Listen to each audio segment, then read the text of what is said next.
mengingatkan pihak-pihak yang ingin menyebarkan isu perpecahan Pak Jokowi Prabowo, udah ketahuan siapa orangnya, motifnya apa. Kemarin nih sempat dikabarkan kalau ini kok Projo kayak ikut campur nih di Pilpres Pilkada gitu ya. Oh ikut campur, bukan ikut campur. Bahasa ikut campur, cawe-cawe itu sangat tendensius dan nggak mendidik. Rakyat harus cawe-cawe, enak aja urusan negara ditentuin 1-2 orang. Karena judi online sama pinjol ini DKK, Filipina dan Kamboja ini adalah servernya di sana. Penurunan judi online ini menurut data PPATK sudah menurun hampir 50%. Aktivitasnya atau transaksinya atau? Ya, kan ukurannya transaksi. Apakah ada reshuffle dalam waktu dekat begitu? Belum ada hilal-hilal Pak? Oh ya, udah beberapa. Barangkali Bapak yang juga akan melanjutkan. Kita ini menunggu perintah. Kita kalau diperintah siap. Sekarang lagi ngetren nih, katanya mau kabar bikin partai, apa juga mau Projo bikin partai untuk Pak Jokowi.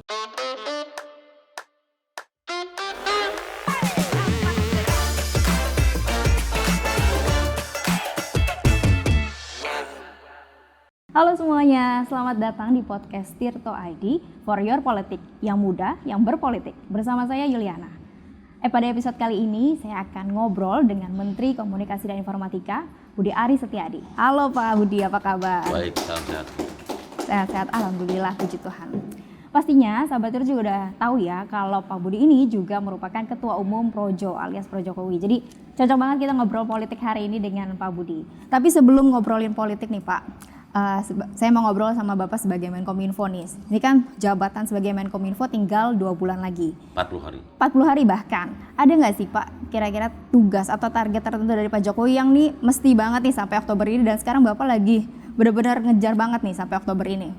Dalam waktu yang tersisa, 40 hari ini kita punya beberapa pekerjaan rumah yang harus kita tuntaskan sebelum 20 Oktober.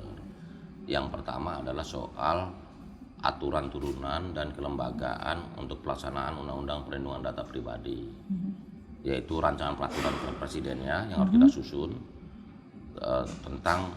Jadi yang pertama rancangan peraturan presiden tentang lembaga perlindungan data pribadi itu sendiri. Yang kedua rancangan peraturan pemerintah mengenai perlindungan data pribadi. Itu yang pertama dari yang harus kita selesaikan secepatnya. Yang kedua soal pemberantasan judi online, karena kita terus melakukan terobosan-terobosan mengenai pemberantasan judi online. Dan yang kedua pemrosesan rancangan instruksi presiden tentang pelarangan dan pemberantasan kegiatan perjudian online. Selanjutnya yang ketiga adalah soal perbaikan arsitektur dan tata kelola data nasional melalui instruksi presiden tentang percepatan penanganan insiden siber dan peningkatan resiliensi penyelenggaraan pusat data nasional. Dan yang berikutnya adalah tentang revisi peraturan pemerintah nomor 71 tahun 2019 tentang penyelenggaraan sistem dan transaksi elektronik PSTE untuk percepatan peningkatan investasi data center. Karena kita tahu bahwa seluruh dunia hari ini sedang berlomba-lomba untuk menarik investasi untuk data center. Gitu. Dari beberapa tugas ini gitu ya Pak, kira-kira udah berapa persen sih Pak, dan seberapa yakin nih rampung atau memang? Saya pikir seminggu ke depan harusnya sudah bisa kita selesaikan, karena kita melihat bahwa langkah-langkah yang dilakukan oleh teman-teman tim ini sangat cepat dalam mengakselerasi ini semua. Kita berharap sebelum masa waktu pemerintahan ini berakhir di 20 Oktober kita bisa tuntaskan itu. Saya ingin tambahkan lagi salah satu yang juga menjadi perhatian kita bersama adalah tentang bagaimana pemanfaatan artificial intelligence AI khususnya untuk pelayanan publik, terutama pada sistem INA digital.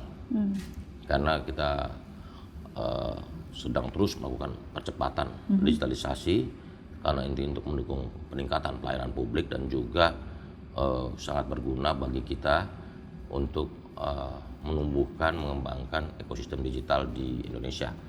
Nah itu mencakup INAPAS untuk layanan identitas digital terpadu, inagov.id untuk portal nasional administrasi pemerintahan, dan inaku.go.id yaitu portal nasional pelayanan publik. Salah satu permasalahan terbesar saat ini adalah judi online, karena kita sangat memahami daya rusak judi online ini sangat besar dan sangat mengganggu perekonomian negara. Nah terkait dengan judi online yang tadi Bapak sampaikan, judi online ini kan meski pemerintah sudah banyak melakukan langkah-langkah gitu ya, tapi sebenarnya masih ada gitu di masyarakat. Nah, terobosan sudah kita lakukan. Kita nggak bilang belum nol sekarang, tapi sangat signifikan. Itu bisa dilihat dari angkanya nanti di PPATK. Penurunannya cukup drastis. Karena kita memberikan peringatan pemerintah kepada beberapa platform untuk pengendalian domain name system DNS publik yang menjadi celah aktivitas judi online. Satu. Terus pemutusan akses seluruh IP address yang masuk ke dalam daftar blacklist. Ya. Dan ketiga, penguatan kebijakan pemutusan network access point NAP dari Kamboja dan Filipina. Terus juga seluruh ekosistem digital itu kita wajibkan untuk membuat fakta integritas anti judi online dengan tidak memfasilitasi perjudian online di platform mereka. Begitu. Oke. Satu lagi yang ada kan Satgas pemberantas judi online Iya. ya Pak ya. Ini dalam beberapa bulan terakhir boleh nggak sih Pak mungkin dibagikan hasil nyatanya tuh apa sih Pak dari Satgas? Bahwa penurunan judi online ini menurut data PPATK sudah menurun hampir 50%. Aktivitasnya atau transaksinya atau Ya, kan ukurannya transaksi. seluruhnya? Kita nggak bicara aktivitas dalam pengertian jumlah ya, tapi nilai transaksinya kan menurun hampir 50%. Dan ini menurut saya cukup gembira walaupun belum terlalu puas. Karena menurut kami ini kan judi online ini kan yang sangat dirugikan rakyat kecil. Sangat berbahaya kalau negara tidak melindungi rakyat dari aktivitas perjudian online. Karena kita menilai bahwa judi online ini adalah penipuan, scam itu. Tugas negara ini melindungi segenap tumpah darah dan juga meningkatkan kesejahteraan masyarakat. Nah, kalau ada aktivitas yang merugikan masyarakat dan juga korbannya adalah rakyat kecil, masa negara membiarkan begitu saja. Karena itulah kita bertanggung jawab penuh untuk terus melakukan langkah-langkah yang sistematis, strategis dan terukur untuk pemberantasan judi online ini. Masih terkait judi online ya Pak. Kemarin kan yang teranyar nih ada katanya pemerintah dan Polri berhasil membongkar jaringan judi online yang di Filipina yang melibatkan warga negara Indonesia. Nah, ini seberapa jauh sih Pak hasil penelusurannya gitu? Dan apakah memang ada sangkut pautnya dengan di Indonesia? Ini jaringannya sudah sangat meluas ke Indonesia? Memang dari data yang kita miliki, Filipina dan Kamboja ini adalah servernya di sana. Servernya di sana sehingga kita memutus net access pointnya mereka. Dari Kamboja ke Filipina nggak bisa lagi lewat jalur akses internet ke Indonesia, termasuk VPN yang terindikasi sebagai pelaku judi online juga kita tutup. Jadi siapapun atau apapun yang membantu memfasilitasi judi online pasti akan kita selesaikan. Kita berharap judi online ini dengan seluruh dampak negatif yang ditimbulkannya harus bisa hilang dari muka Indonesia. Begitu. Kira-kira langkah koordinasi Satgas lintas negara ini kan karena sudah menyangkut beberapa negara, lintas negara ini seperti apa sih Pak? Itu urusannya Departemen Luar Negeri, tapi kan komunikasi jalan terus.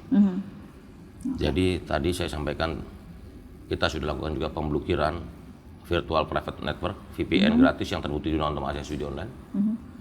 Selanjutnya kita melakukan perintah untuk audit terhadap penyelenggara sistem elektronik PSE yang berpotensi digunakan untuk aktivitas judi online dengan ancaman pencabutan dari daftar PSE yang dimiliki. Jadi kita nggak audit, kalau mereka nggak ini kita cabut dari daftar. Langsung ya, tindak tegas ya Pak. Yang berikutnya adalah penetapan surat edaran Menkominfo tentang kebijakan pembatasan transfer pulsa. Kita kan untuk pulsa dipakai pulsa juga nih. Kita batasin sehari hanya boleh 1 juta rupiah. 1 juta ya. Berikutnya pengiriman surat perintah kepada 11.693 PSE untuk menandatangani fakta integritas anti judi online. Jadi 11.693 PSE yang mencakup 18.230 sistem elektronik. Nah, yang berikutnya adalah kerjasama dengan 11 asosiasi dan perhimpunan untuk memperkuat kerjasama pemberantasan judi online. Dan yang terakhir adalah koordinasi dengan asosiasi finansial teknologi, fintech yaitu AFTEK dan AFPI untuk melakukan pendataan seluruh fintech termasuk pinjaman online yang sudah dan belum mendaftar PSE. Hal ini dilakukan untuk mengurangi dampak potensi penyalahgunaan pinjaman online untuk aktivitas judi online. Karena judi online nama pinjol ini DKK nih. Begitu. Meski udah banyak langkah-langkah dari pemerintah, tapi menurut Bapak pribadi, sebenarnya masih ada nggak sih Pak tantangan besar dalam pemberantasan judi online? Tantangannya besar karena judi online ini kan penipuan. Jadi rakyat kecil ini ditipu betul-betul. Memang juga terdapat dugaan yang kuat bahwa aktivitas perjudi online ini melibatkan elemen ekstrateritorial dengan jaringan yang luas. Namun untuk membuktikan keterlibatan itu kita perlu melakukan langkah-langkah penyidikan dan lebih lanjut ya. Terutama keterlibatan BNI dalam jaringan yang digunakan untuk aktivitas judi online. Ini perlu, menurut hemat kami, perlu investigasi lebih lanjut oleh pihak kepolisian yang memiliki kewenangan penegakan hukum. Dan dari sisi kewenangan Kominfo, kami terus melakukan penguatan kebijakan pemutusan NAP Kamboja dan Filipina serta melakukan pemblokiran virtual private network VPN itu yang terbukti digunakan untuk mengakses judi online. Jadi yang sesuai kewenangan Kominfo kita sudah melakukan secara maksimal. Begitu. Oke.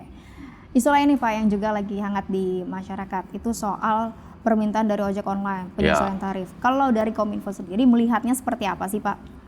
Kami terus mendengarkan dan mempertimbangkan dengan sungguh-sungguh apa yang menjadi aspirasi mereka, karena penting ekosistem ini nggak boleh bermasalah. Ekosistem digital ini tidak boleh menimbulkan masalah. Aspirasi yang disampaikan oleh rekan-rekan terkait dengan kewenangan beberapa kementerian lembaga daerah serta kebijakan dari masing-masing perusahaan aplikasi sehingga diperlukan sinergi yang kuat dari semua pihak. Misalnya begini, untuk tarif itu juga kan ada kementerian lain, perhubungan. Terus ada daerah juga. Kan tarif di Jakarta, Surabaya kan berbeda-beda. Jadi perlu harmonisasi dan sinergi yang kuat. Begitu. Nah, yang terakhir adalah perlu saya tekankan bahwa isu ojek online ini merupakan tanggung jawab bersama. Platform, kementerian terkait, Kominfo, perhubungan dan lain-lain serta daerah. Jadi kita harus duduk bersama untuk merumuskan langkah-langkah yang sistematis dengan melakukan harmonisasi supaya ini semuanya menguntungkan. Kan begini loh, pengusahanya atau platformnya harus baik, mitranya drivernya juga harus dalam kondisi baik, dan masyarakat jangan lupa, masyarakat konsumen juga harus baik, supaya ekosistem ini sehat. Nggak boleh ada yang timpang, gitu loh. Tapi sebenarnya kalau dari Kominfo sendiri gitu ya, batasan atau wewenang untuk merespon permintaan ini tuh seperti apa sih Pak? Ya, kita kan menganggap bahwa payung hukum terkait dengan legalitas pekerjaan sebagai ojek online berada di bawah kemenangan Kominfo. Ya misalnya gitu loh. Profesinya Kemenhub. Nah, penetapan tarif pos, logistik dan angkutan penumpang berada di bawah kewenangan Kementerian Kominfo, Kemenhub dan pemerintah daerah. Jika akan dilakukan penerbitan surat keputusan bersama SKB mengenai ojek online sebagai angkutan sewa khusus sesuai dengan tuntutan, maka setidaknya perlu melibatkan Kementerian Perdagangan, Kementerian Perhubungan, Kementerian Kominfo, pemerintah daerah, dan Kementerian Koperasi dan UMKM. Jadi ini memang lintas sektoral. Dan juga kedepannya kami berkomitmen terus berkomunikasi dengan KLD dan perusahaan aplikasi guna mencari solusi terbaik bagi semua pihak. Jadi kita harus mencari solusi terbaik untuk semua pihak. Tentunya ruang diskusi selalu terbuka bagi rekan-rekan ojek online karena keberadaan mereka sudah sangat diperlukan oleh masyarakat. Gitu. Ada nggak sih Pak tips untuk menghindari tumpang tindih? Karena kemarin mungkin ada kabar, oh nih Kemenhub maunya begini, Kominfo seperti ini. Nah ini kira-kira menurut Bapak gimana? Nggak ada. Ini cuma tinggal harmonisasi aja. Karena nggak ada ego sektoral di sini. Yang ada adalah bagaimana menciptakan harmoni. Kan saya bilang, ojek online-nya, drivernya senang, platformnya juga oke, masyarakat jangan lupa, konsumen juga oke. Jadi tiga pihak ini harus kita rumuskan bersama supaya menyenangkan mereka semua. Begitu. Drivernya juga harus memperoleh manfaat kan. Platform juga, masyarakat, konsumen juga. Sehingga kita perlu membuat kebijakan-kebijakan yang bisa mencerminkan rasa keadilan bagi semuanya, gitu. Bukan hanya satu pihak, gitu loh. Oke, sekarang beralih nih Pak ke politik ya. Bapak kan dekat dengan Pak Jokowi. Kemarin ini kan ada isu soal keretakan antara Pak Jokowi dan Pak Prabowo gitu ya. Pak Prabowo mungkin menyinggung katanya ada pihak-pihak yang haus kekuasaan dan bisa merugikan bangsa gitu, dan Pak Jokowi sendiri sempat bilang tuh ada ramai-ramai ditinggalkan. Ini maknanya apa sih Pak? Siapa yang ninggalin sih Pak? Satu dulu. Isu keretakan itu sudah dibantah, baik dengan Pak Prabowo dengan Pak Jokowi. Dan menurut saya enggak lah, percuma. Saya juga mau mengingatkan pihak-pihak yang ingin menyebarkan isu perpecahan Pak Jokowi Prabowo, udahlah, udah ketahuan siapa orangnya, motifnya apa kok. Apa itu Pak motifnya? Ya motifnya mau supaya punya posisi tawar aja. Dan menurut saya nggak ada lah. Gimana sih? Bonding kok. Pak Jokowi sama Pak Prabowo itu bonding. Masih mesra ya? Bukan masih. Gini loh, Pak Prabowo ini kan kelanjutan dari Pak Jokowi. Karena pemerintahan Pak Prabowo Gibran ke depan itu adalah bukan sekedar melanjutkan, tapi juga mengakselerasi, mempercepat dan menguatkan menuju Indonesia emas 2045. Gitu. Ya semua pihak terus berusaha ngadu domba karena di situ mungkin dapat peran kali. Dan saya sih ketawa aja. Saya udah berdiskusi dengan Pak Jokowi, ya adu domba kencang sekali, tapi menurut saya enggak lah. Karena untuk apa? Pak Jokowi juga nggak punya kepentingan pribadi kan, begitu. Tapi kalau isu ditinggalkan apa dari parpol? Apa Begini, naturalnya kan kalau udah mau selesai kan, banyak yang pergi. Kalau udah mau selesai, tapi faktanya enggak. Itu kan Pak Jokowi cuma bilang begitu. Itu kan Pak Jokowi yang ngomong. Tapi menurut saya enggak lah.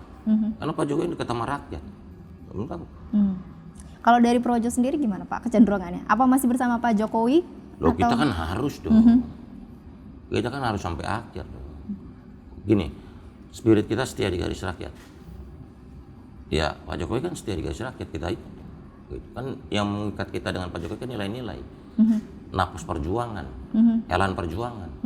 Bahwa kita harus berbuat yang terbaik untuk rakyat. Gitu. Nah, Projo ini kan pro Jokowi gitu Pak, tapi dan selama ini kan masih relawan gitu. Apa nantinya mau juga, sekarang lagi ngetren nih katanya mau kabar bikin partai, apa juga mau Projo bikin partai untuk Pak Jokowi? Menjadi partai apa perlu rakyat berpartai baru. Saya kan kita mesti mikirnya begini, untuk kepentingan bangsa, kepentingan negara dan kepentingan rakyat. Partai politik udah kebanyakan. Ngapain? Saya pribadi biar aja mengalir gitu loh. Tapi yang pasti bahwa Projo ini berpikir dan bertindak untuk negeri, untuk rakyat. Karena sesuai dengan arti nama Projo sendiri, yaitu untuk negeri, untuk rakyat. Projo itu kan kalau bahasa Sanskerta artinya negeri. Kalau bahasa Jawa Kawi artinya rakyat. Jadi orang-orang Projo atau kaum Projo adalah orang-orang yang mencintai negeri dan rakyat. Itu. Tapi arah ke depan Projo seperti apa sih Pak? Karena kan mungkin kemarin nih sempat dikabarkan kalau ini kok Projo kayak ikut campur nih di Pilpres Pilkada gitu. Loh, ya. kok ikut campur? Seluruh warga bukan ikut campur. Bahasa ikut campur, cawe-cawe itu sangat sangat tendensius dan nggak mendidik. Demokrasi itu mensyaratkan partisipasi loh. Kita pengen seluruh rakyat Indonesia ikut campur. Gitu. Harus ambil sikap justru ya Pak ya, ambil bagian. Justru seluruh rakyat Indonesia kalau perlu cawe-cawe. Rakyat harus cawe-cawe, enak aja urusan negara ditentuin 1-2 orang. Demokrasi itu kan demos kratos. Kedaulatan di tangan rakyat. Maksud rakyat nggak boleh cawe-cawe, nggak boleh ikut campur. Itu namanya partisipasi publik. Demokrasi yang sehat itu ada partisipasi publik. Ya semua juga boleh kok untuk kebaikan bersama. Makanya saya nggak pernah pakai istilah cawe-cawe ikut campur, enggak. Siapapun SJW, Social Justice Warrior, LSM, CSO, Civil Society Organization mau ikut campur dalam isu-isu tertentu nggak ada masalah kan? Nggak usah disinikalin kan? Dengan maksud kok ikut campur, kok cawe-cawe, kampus ikut cawe-cawe, nggak apa-apa. Itu partisipasi publik. Demokrasi perlu partisipasi publik. Jadi jangan bilang cawe-cawe ikut campur, partisipasi. Begitu dong. Oke. Selanjutnya Pak Budi, sebagai orang yang dekat dengan Pak Jokowi gitu ya, ini kan masyarakat juga masih menduga nih Pak Jokowi ini nanti mau kemana setelah tidak jadi presiden lagi? Apakah ke ketua Watimpres atau bahkan kemarin sempat ada kabar kan ketua Dewan Pembina Golkar? Kira-kira kemana sih Pak? Begini, pasca 20 Oktober semuanya masih bisa terjadi. Tapi yang pasti Pak Presiden Jokowi tidak akan pensiun dalam dunia aktivitas sosial kemasyarakatan. Itu aja. Bentuknya seperti apa? Memantau. Nanti. Ya enggak dong, bukan memantau. Bentuknya seperti apa nanti kita tunggu. Tapi yang pasti Pak Jokowi tetap mengabadikan dirinya untuk memikirkan kepentingan rakyat. Gitu. Setelah dia sudah tidak menjadi presiden 20 Oktober ke depan. Oke. Di jelang pergantian kabinet gitu ya. Saat ini kan walaupun masih tinggal 40 hari lagi, tapi sudah ada 2 menteri yang akan mengundurkan diri juga, yaitu Bu Risma, Mensos, dan juga Mas Pramono, Seskap kan, karena mengikuti pilkada di Jakarta dan Jatim. Kira-kira ada penggantinya nggak sih Pak? Apakah ada reshuffle dalam waktu dekat begitu? Ya selama ini kan PLT kan. Sekarang PLT ya Pak? Soal apakah ada nama baru itu tunggu aja lah. Tunggu keputusan Pak Presiden, karena kan pergantian atau pengangkatan menteri itu kan hak sepenuhnya Presiden, hak prerogatif Presiden. Belum ada hilal-hilal Pak? Oh ya udah beberapa rumor, tapi udahlah kita serahkan aja kepada Pak Presiden. Gitu. Dan yang menariknya, apa akan digantikan kembali juga oleh dari PDIP atau justru kemarin aja kan mungkin Menkumham digantinya tidak oleh PDIP gitu ya. ESDM juga, apa nanti kemungkinan justru dari partai luar atau seperti ya apa? bisa aja, semua kemungkinan bisa terjadi kan. Kita tunggu aja dalam waktu ke depan. Yang pasti kan kemunduran beliau ini kan karena ada tugas lain. Itu. Satu lagi yang masih soal menteri. Sekarang kan kabarnya, menteri-menteri dari Pak Jokowi ini beberapanya akan melanjutkan di pemerintahan Pak Prabowo. Benar nggak sih Pak? Atau siapa aja sih Pak sebenarnya yang sudah dipersiapkan gitu untuk melanjutkan? Kalau itu kembali nanti setelah 20 Oktober ya kembali itu menjadi hak prerogatifnya Pak Prabowo sebagai Presiden Republik Indonesia. Itu hak Pak, gini loh, haknya Pak Prabowo untuk mengangkat dan memberhentikan menteri. Gitu. Kalau masyarakat mau usul ya boleh aja, namanya usul, namanya demokrasi kan boleh ngusul. Barangkali Bapak yang juga akan melanjutkan di periode mendatang. Gini loh, kita ini menunggu perintah Pak Presiden. Kita kalau diperintah siap, gitu. Seperti itu. Yang pasti kita berharap yang terbaik lah. Karena saya selalu katakan bahwa pemerintahan Pak Prabowo Gibran ke depan itu bukan sekedar melanjutkan, tapi melakukan percepatan dan juga penguatan fondasi-fondasi dan arah untuk menuju Indonesia Emas 2045. Gitu. Karena banyak hal yang sudah dilakukan Pak Jokowi selama 10 tahun terakhir ini harus terus dipercepat, dikuatkan dalam beberapa sektor yang masih perlu melakukan akselerasi dan penguatan. Misalnya soal SDM, pendidikan, kesehatan, juga ketahanan pangan, terus soal gizi masyarakat. Beberapa juga harus kita menjadi perhatian serius ya bagi negara dan bangsa ini, terutama menghadapi 2045. Pak Budi, sekarang kan Pak Jokowi berkantor di IKN ya, 40 hari ke depan sampai selesai masa jabatan. Ini sebenarnya pesan apa sih Pak yang ingin disampaikan Pak Jokowi? Ada nggak sih Pak pesan tertentu? Ya bahwa proyek atau program IKN ini bukan program dan proyek yang mangkrak kan. Sudah terbukti, sudah terwujud. Nah tinggal bagaimana pendayagunaan IKN. Karena sebenarnya filosofinya IKN itu apa sih? Bahwa kita ingin melakukan pemerataan pembangunan, tidak Jawa sentris. Kedua, bahwa kita sebagai bangsa ini nggak punya istana sendiri. Ini istana peninggalan kolonial. IKN ini yang kita bangun sendiri. Gitu. Dan kita juga ingin seluruh wilayah Indonesia ini maju, bukan cuma Jawa sentris gitu. Karena itulah pemindahan ibu kota baru itu sebagai bentuk dari panggilan sejarah dan tanggung jawab sejarah kita bersama. Gitu. Tapi kan fasilitasnya belum 100% rampung gitu Pak. Jakarta ini umurnya berapa tahun? 490-an. Kota udah 400 tahun. Nusantara IKN baru berapa dibangun? Jadi membangun sebuah kota tentu perlu waktu. Surabaya juga ratusan tahun. Jakarta udah 400 sampai 500 tahun. Jadi kota seperti ini udah 500 tahun ya kan. Begitu. Jadi maksud saya masyarakat juga harus memahami bahwa suatu proses pembangunan kota itu memerlukan waktu. Bisa 10, 20 tahun, bisa 30 tahun dengan tingkat siklus dan juga pendayagunaan dari kota baru tersebut. Tapi kalau kita optimis, kita melihat bahwa Indonesia emas 2045 itu bisa kita wujudkan, IKN ini bisa menjadi salah satu fondasi penting.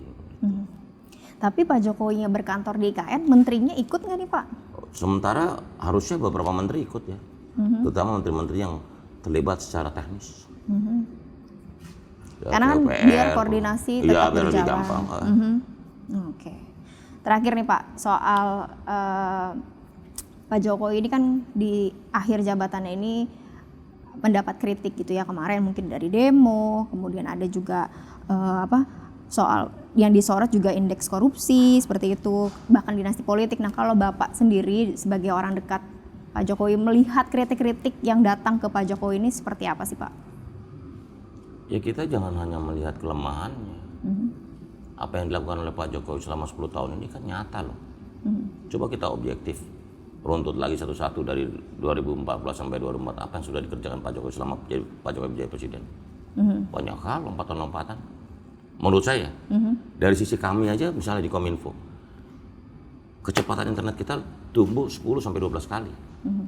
Dulunya cuma 2,5 Mbps, sekarang sudah 25 Mbps. Artinya kecepatan internet kita meningkat 10 kali lipat. Dari sisi di Kementerian Kominfo, belum hal yang lain. Berapa banyak jalan desa dibangun Pak Jokowi, ratusan ribu jalan desa, bendungan, jalan tol, infrastruktur, pelabuhan, terus kereta cepat Jakarta-Bandung.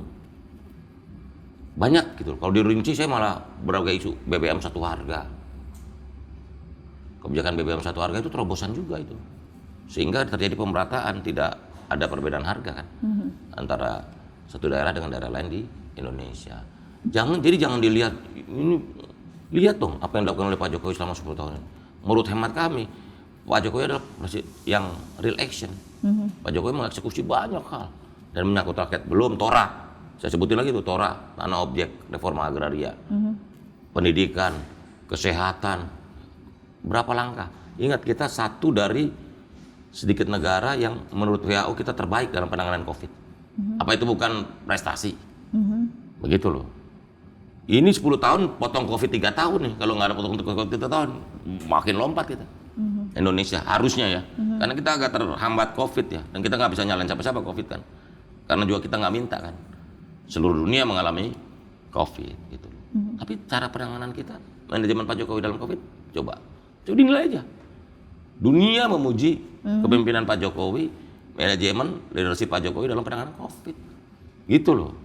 Kalau yang di isu dilihat dari sisi negatif, ya tentu manusia nggak sempurna. Tapi kan apa yang dilakukan Pak Jokowi selama 10 tahun menjadi sebagai Presiden Republik Indonesia, menurut saya sebagai Presiden yang berhasil. Karena beberapa hal yang sebelumnya sangat sulit dilakukan, dieksekusi, diterobos oleh Pak Jokowi. Gitu. Tapi jadi mencoreng kinerja atau enggak sih Pak? Atau ya biasa aja sebenarnya Ini dinamika demokrasi politik. Kan satu pesannya cuma satu. Kita percaya pada demokrasi sebagai sistem sosial kita. Karena itu kita juga harus tunduk pada supremasi hukum.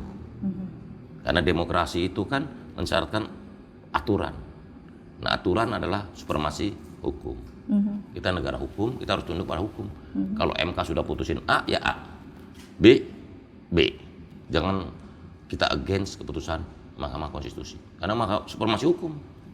Gitu loh. Kalau mau bertarung, ya di keputusan MK. Makanya kita tetap ngotot Prabowo Gibran, karena MK sudah putusin, Mas Gibran boleh. Selama udah diputusin oleh lembaga hukum, boleh dong.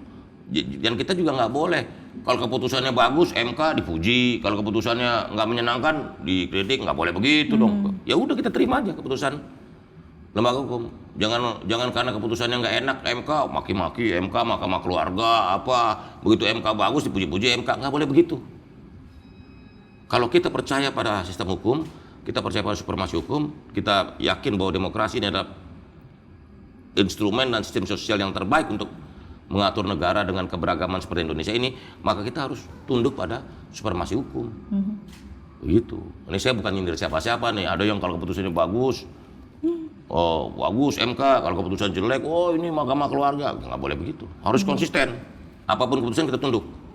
Gitu loh. Termasuk keputusan MK memutuskan Mas Gibran boleh maju umur 40 tahun. Gitu loh.